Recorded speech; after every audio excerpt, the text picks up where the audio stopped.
Thank you so much for including me today, and welcome. And what luck you've brought, the incredible weather, a wonderful New England afternoon here, and what better way to spend it than listening to creative writing, to poetry, to really fostering those creative juices. I am, by admission, very proudly, 3-time English major, so writing to me is part of my soul, a part of my DNA, a part of who I am. I can't say that I was ever published other than, scholarly quote unquote things, but for me, having that time to sit, to reflect, to write, to create really has helped me personally and professionally, and I'm sure finding that space have been able to grow as well. Many years ago, one of my favorite authors to read was a Native American writer named Leslie Norman Silko, who wrote about the importance of storytelling and that no matter what happens, your stories cannot be taken away from you. Tom, I understand that even during the pandemic, for those months that we were all at home, worried and nervous, you always had writers coming to speak. So thank you, because I do believe writing, poetry, the arts get us through all those difficult times. So thank you for doing that. On behalf, yes, that is, I think the past 20 months have certainly challenged us in ways that we never thought possible. But we've done it, and we are slowly but surely coming through the other side. And I appreciate all the more these moments that we could spend together in a place like this. On behalf of President Phil Sisson, who could not make it today, I want to welcome you and thank you for all the work that you have done. So thank you so much, everyone.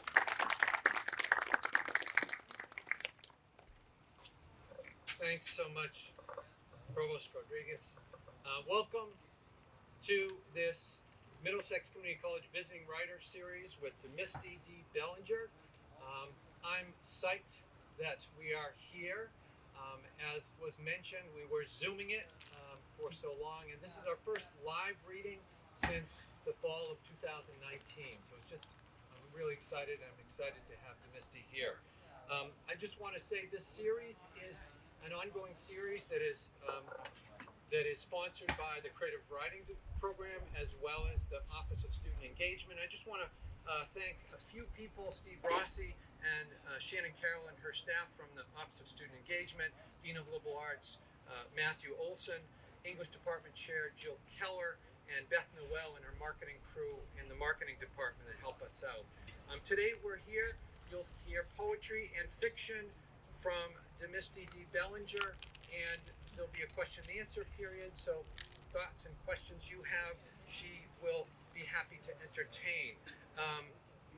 DeMisty Bellinger has published 2 books of poetry, Rubbing Elbows in 2017 from Finishing Line Press, and her new book that just came out in August, Peculiar Heritage, from Mason Jar Press. A writer of fiction and creative nonfiction as well. Her work has appeared in many literary journals and magazines, including Necessary Fiction, Modern Poetry Quarterly Review, Kweli, the Ekphrastic Review, Diverse Voices Quarterly, Eureka Literary Magazine, and others. Her poetry, fiction, and essays have also been included in anthologies from The Ashes, an international anthology of women's poetry, Best Small Fiction 2019, Nasty Women Poets, an unapologetic anthology of subversive verse, and TeacherVoice, an anthology of writing by teachers. She earned a BA in English from University of Wisconsin-Platteville, an MFA from Southampton College, and a PhD from the University of Nebraska. She's a poetry editor at Malarkey Booksand, an alumni reader at Prairie Schooner magazine, has been awarded fellowships and residencies from Vermont Studio Center, LoafWriters Conference, and the Marge Piercy Intensive Poetry Workshop. She teaches creative writing, African American studies, and women, gender, and sexuality studies at Fitchburg State University down the street.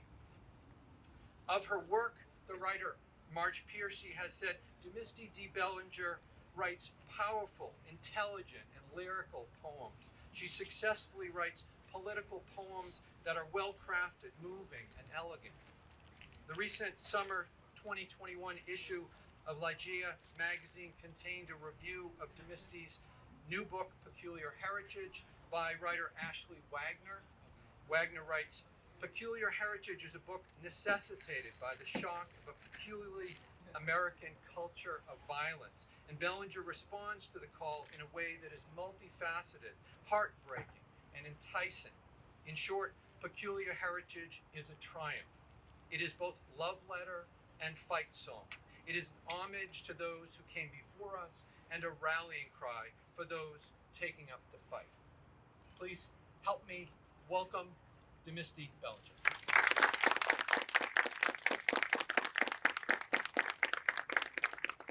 I took a little time writing. Most of these are poems about famous people. Some are persona, and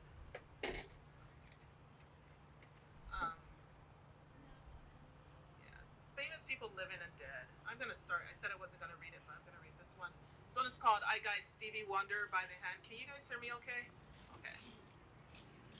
I Guide Stevie Wonder by the Hand. You guys know who Stevie Wonder is? Okay. I wait patiently at the corner, watching lights. I say nothing but walk. He walks. His hand is slim and mine, cold and dry. He doesn't know it, but the color collects in the bit of his fingernails. This is where he is blackest. I guide him around a corner. The building with cinder glass obscures what's inside. I imagine rich people there. I say, rich white people, but we can't see them working. I nudge him a little and he steps a little higher, avoiding legs laying out on the sidewalk, splayed, brown baguette bottle between them. Beside the bakery, we smell nuts and caramel cooking. I tell him that everything is beautiful. Cakes tiered for weddings, cookies decked out for celebrations, candies small and brown. Rich white people, I tell him, dressed in furs and cashmere, flashing bills I can't recognize. I walk him further and slow my step over ice, around dog shit. His nose wrinkles. We are near the park and I angle him. We walk across the block-long park. The grass is crunchy with winter.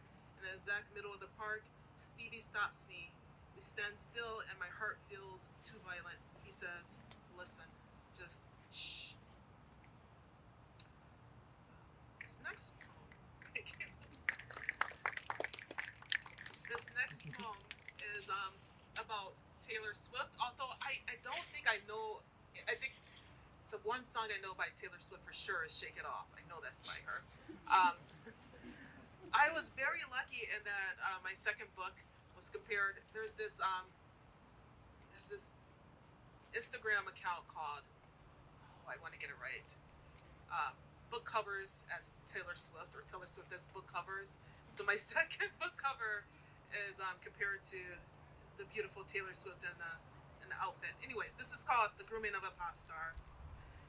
I'm sure she knew nothing of Jonathan Swift, or she did, obsessed with Gulliver's Travels and Lily Putnam and soft-boiled eggs cracked on which end. She came up with satires extended into pages. She's political as all that, and when she was 12, she spoke in an effective British accent. I'm sure she danced like a cow with 3 left hooves when she was 14.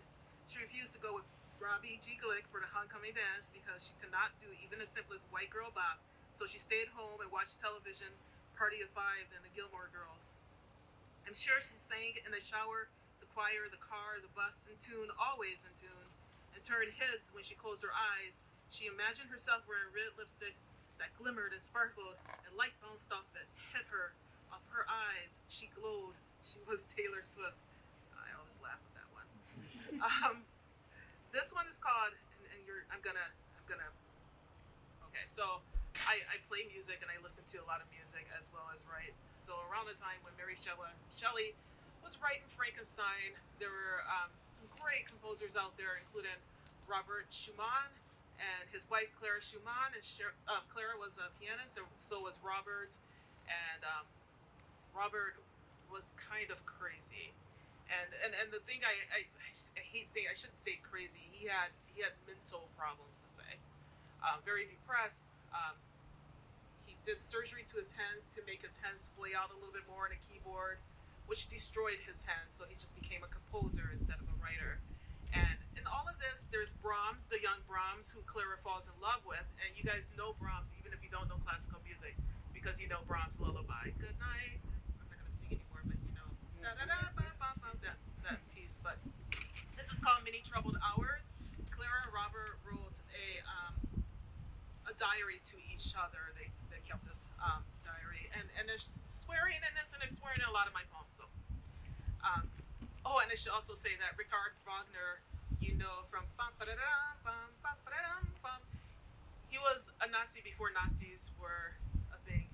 So, and his music, you either love it or hate it. So, Many Troubled Hours. It's a lot of introduction for this really short poem. Clara's wearing too tight shoes. Robert has fucked up his hands real good, but Clara's feet hurt, and her chest was weak from the corset. And my God, was she pregnant again? She stood up real slow and gave Rickard a look like, I dare you to say a word, motherfucker. She went into the restroom and collapsed on the fainting couch.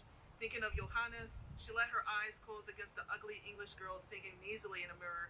They were mocking Lorgren, and Clara almost laughed. Oh, that introductory. That little poem. Okay, one last poem from two last poems from here. This is called Misterioso, and it's about Thelonious Monk, who's a jazz musician. Monk's goatee pointed somewhere over my shoulder. I turned and looked where it was directed me and saw floating in the cafe halftones and tritones and seconds bleeding through the air. I didn't think they looked like that. I'd imagine music to look as it is notated, fat balls with erect tails. But music is fuller and amorphous and polychromatic. The word synesthesia came to mind. I couldn't hear the music Monk played anymore, just the aftertones, notes not found in a single piano key, but resounding in the case and against the harp. I couldn't concentrate anymore, followed the sound to an altar covered in purple and lavender and black, knelt on a prayer bench covered in red velvet, and to hear clearer, took a vow of silence. If you don't know who Monk is, shame on you, look him up, listen to him. And last one is Conversations with Whitney Overcolas and Whitney Houston, right? Okay. Talk about the gaucheness of hotel bathtubs. Do not mention hotel bathtubs. Say nothing of hotels. Expound on the importance of family and children, but refrain from using the word future. Make eye contact and make her laugh. Do not smoke in front of her. Do not smack your teeth in front of her. Do not mention men who go freely before cameras and boast around her. Do not talk of men. Do not talk of awards or the coolness of bathtubs, the porcelain ungiven, the water hot as blood, the bubbles dissipating before the bath is over.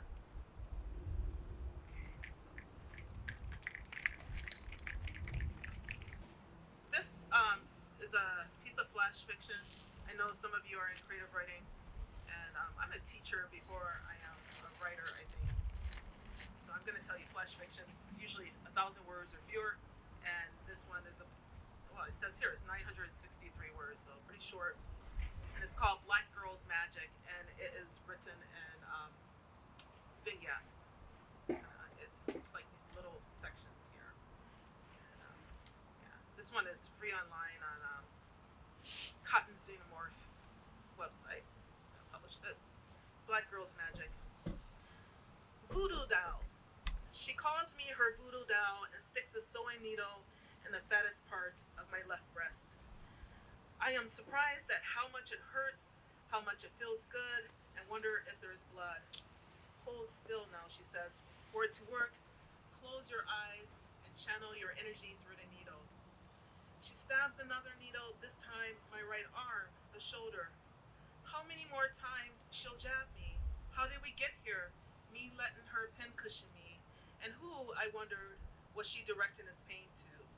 Who was on the other side? Zombied. I think I'm high, but I don't remember smoking or drinking anything. I look in the mirror to check if my eyes are bloodshot, and they're not. They are typing paper white. My skin is discolored with white powder, and I can see my brown hues hidden beneath. I think whiteface. I think I must go pull the weeds, mow the lawn, take out the garbage, and cut the stems from the greens. Read me. The snake was disorienting. I kept my eyes on him. His name was Baby Legba, even as she wrapped him around me, erasing the negative energy, centering me. The snake and the 50 candles brought me somewhere else. I sat down, cross-legged on the floor, across from her. Her hazel eyes transported me. The bones, cowrie shells, and crystals she shook hypnotized me. Ask your question, she said, in your head. Baby Legba hissed a whisper, then slithered away into a corner, coiled up.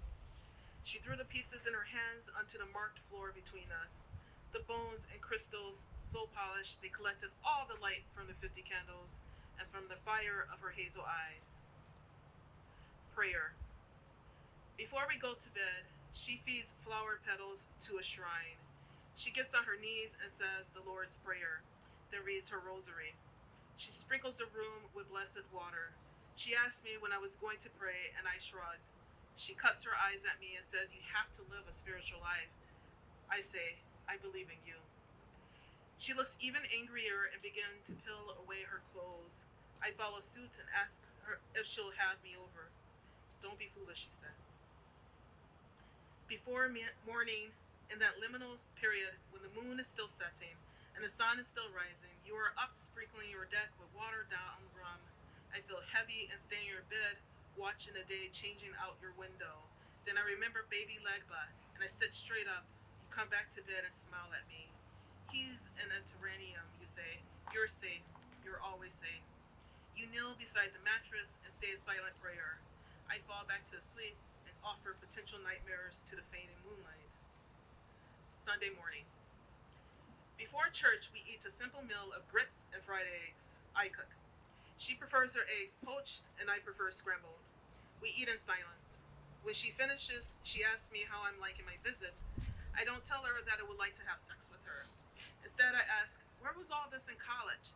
Hidden, she says. She doesn't have to explain what I already know about hiding, about keeping secrets that you share with only yourself and those who came before you. This is the black girl magic we all inherently know, the gree-gree we intrinsically carry within ourselves, a protection we depend upon. Before we go, she tells me she will let herself be possessed. It may look scary, but it won't be. It may seem like a celebration, and it will be, sort of. A couple of guys will be here soon, and there isn't a knock on the door as much as an opening of the door. Men with drums. She puts on more beats. The men begin pounding their instruments and singing. They move with the rhythm they create. She too sways, then dances. Her eyes go white. I start thinking about mowing the lawn, and I start thinking about the needles. What had happened? Later, a transformation. Sunday best and reserved demeanor. The singing is only of hymns, the rhythm only a melody, and be with you, and God be with you. Amen. Sunday night. After her rosary, she tells me that none of it is learned. No one would teach me, she said. Instead, I gleaned what I could from watching my grandmother and aunts. Mama wanted no part of it, and Daddy, well, he's white. Nothing wrong with being white, but well. I reach out to her and take her hands. There is a place between all of this that Western sin doesn't exist, and I could kiss her. I could lie back and have her insert me with needles, where I could feel the surprising heat of melting wax from prayer candles. But the burn isn't really surprising, right? So why do I jump? Why do I flinch? Monday. Again, a transformation. She's in business casual and straightened hair. I'm packed and going home to a husband who is as tired as cynicism. Tired as in, I'm tired of him. Tired as in, we're tired together. Oh, children only interested in what is projected. I can show them the world in the sunlight, but they reach back to be inside. She pulls in front of my terminal entrance at the airport. Life isn't fun there, I say. My life ain't fun either. You only see the exciting parts. I kiss her again once more until next year. God be with you, she says. Goodbye, I say.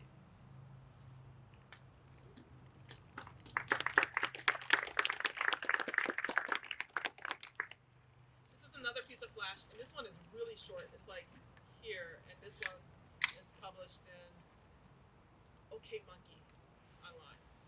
That's the name of the magazine, OK Monkey. Right? OK Donkey?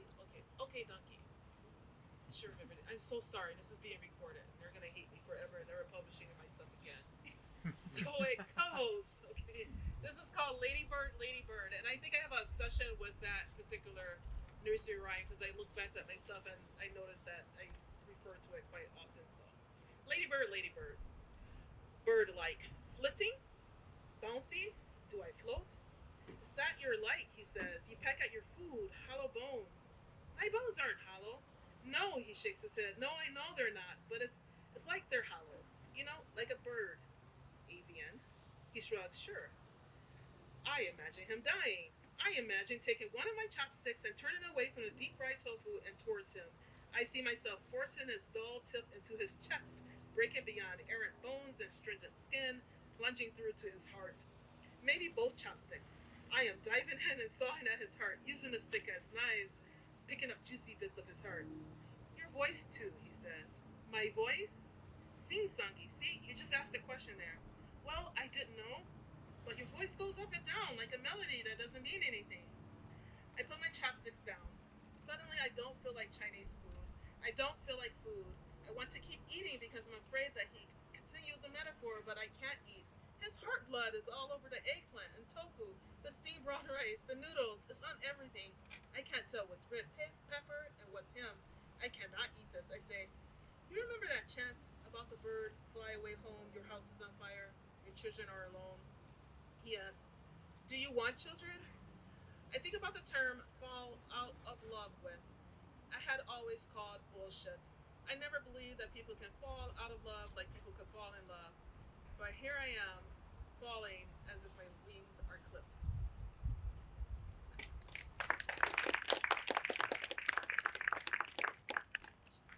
So I'm going to read from this newest collection, Peculiar Heritage.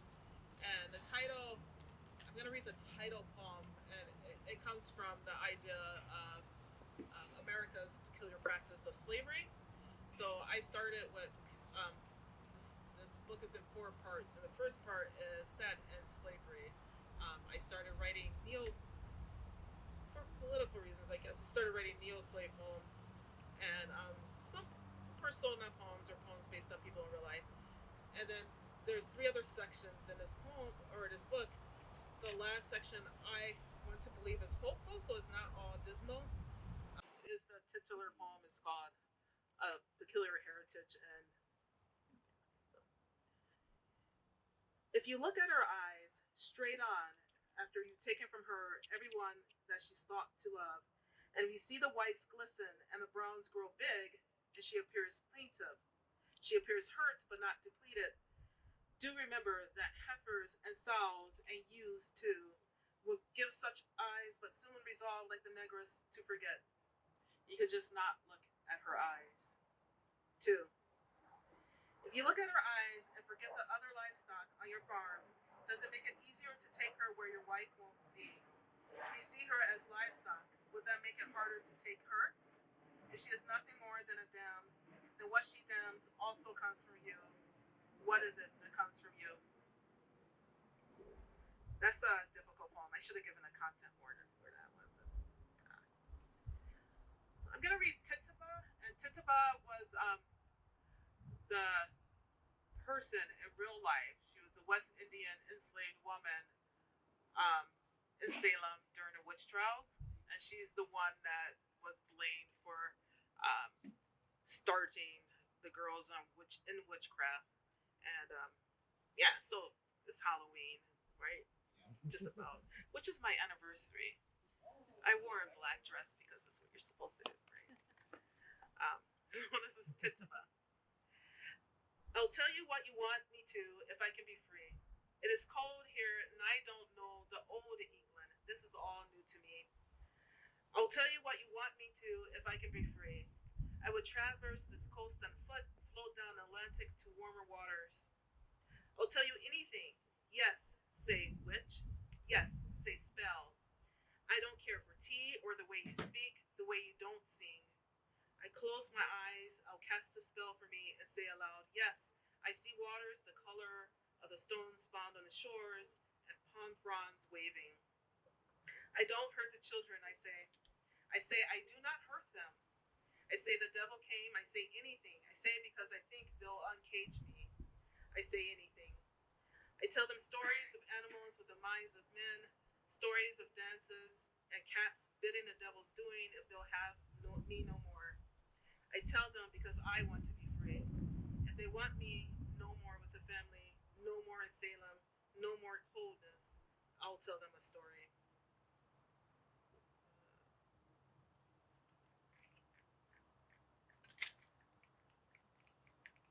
Okay. So these next two poems are from a cycle within the book about a woman who is escaping enslavement, and let's see, it's all based on a moon cycle. So I'm gonna read two, and this one is called First Quarter. The moon tonight, two sides of one. I stare at the white side and let my eyes blur in tears until it grows fatter than it is. The pale pools over between the stars. I close my eyes and see a full moon, round as forgiveness. I cringe at benevolence towards those I quit, enough so to make me open my eyes. On the other side, there is an absence of whiteness. The shadowed half of the moon extends silently across the sky, offering a muted possibility of not even forgetting. I lifted up into that darkness, and unflinching, I go where I am welcome to entertain the freedom to hate. This next one is called Womxn. Yeah, I'll read this one. When the moon was too bright, we stayed in a little shed on someone's farm. There was one window and it was broken. The glass was almost softened in the edges where space was made. The glass that had undoubtedly fallen whenever it was cracked had been swept up.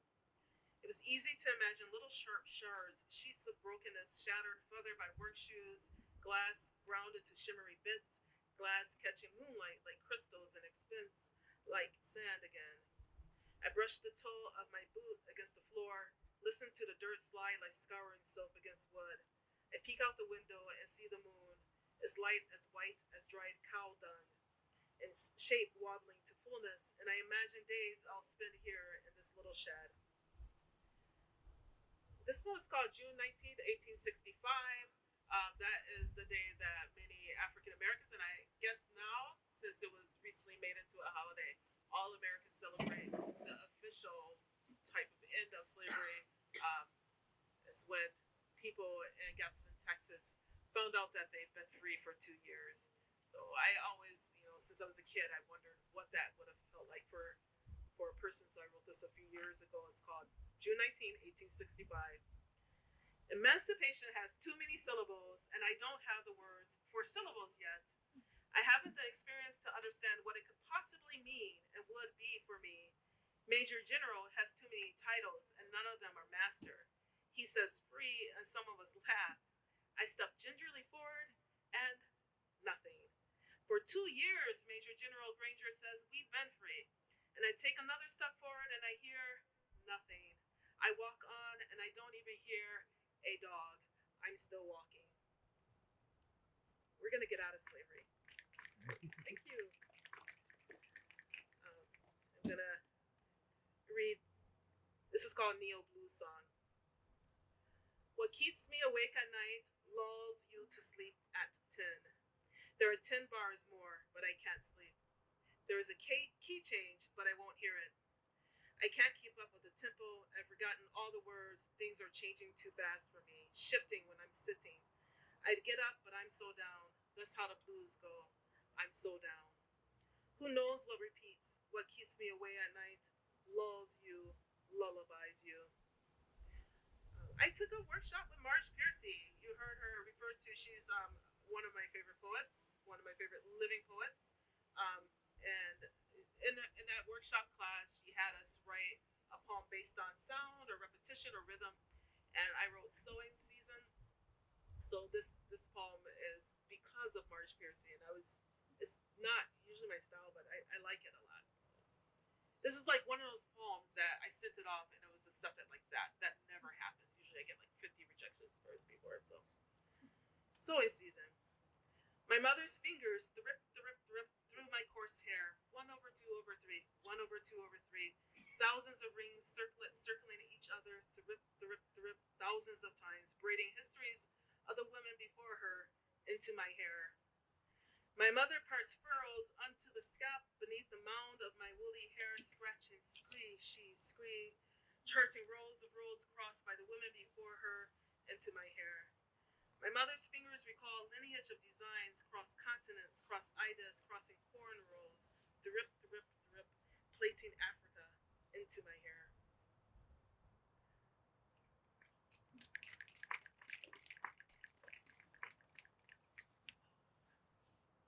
Okay, how much time do I have? I hate going over my time. Okay, I'm gonna read it. One of the I have, okay. All right. One more? A few more? Okay, 10 minutes. Okay. All right. This is called Protest Poems. So, after a certain gentleman you can call him a gentleman, was voted into office, a lot of protests went on. I wanted to go to protests. I tried to go to the women's march in Boston, but yeah, that didn't happen because I couldn't get there. It's like there's so much traffic. That's a good thing, I guess. But this is protest. I realize I don't really like going to protests, so I'm happy for people who do it for us. This is called Protest Poems.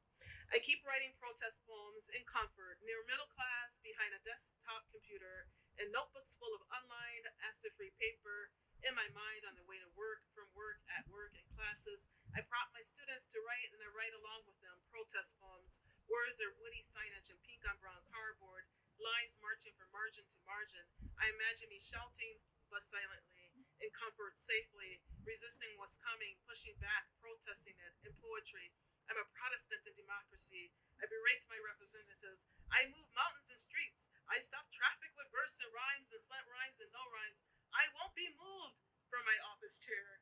I write letters that I won't send, save for publishers of little magazines. And I'll sitting out the arguments I have are rhythmic. My stanzas stand in song without music, without sound, without. I wasn't going to read this poem. Thank you. You're so kind. But I'm going to read it because I like it. It's called Pussy Willow. I'm not going to introduce it. I'm just going to read it. Pussy Willow. I can tell you that this was published in Nasty Women Poets. This common shrubbery's male form has a woolly catkin. A catkin is the flowering spike, typically downy, pendulous. You prefer fuzzy to woolly, but sure, woolly. Catkin roots are Dutch and means something like kitten. Woolly or fuzzy, downy, pendulous kitten. You know this plant. You see silk flowers or dried flowers are just the male form of this plant in a tall vase, and the plant is erect and pointing ever upward. You take your index finger and the thumb finger of your left hand and absently stroke one of the little white woolly bulbs when talking to someone about anything else but catkin and fuzzy or woolly or kittens, and you close your eyes briefly, shudder slightly, feeling a little mischievous as the hairs of this plant tickle the pads of your fingers, and you're still talking about politics or anything else, and you grab this maleness of the shrubbery and feel some level of control.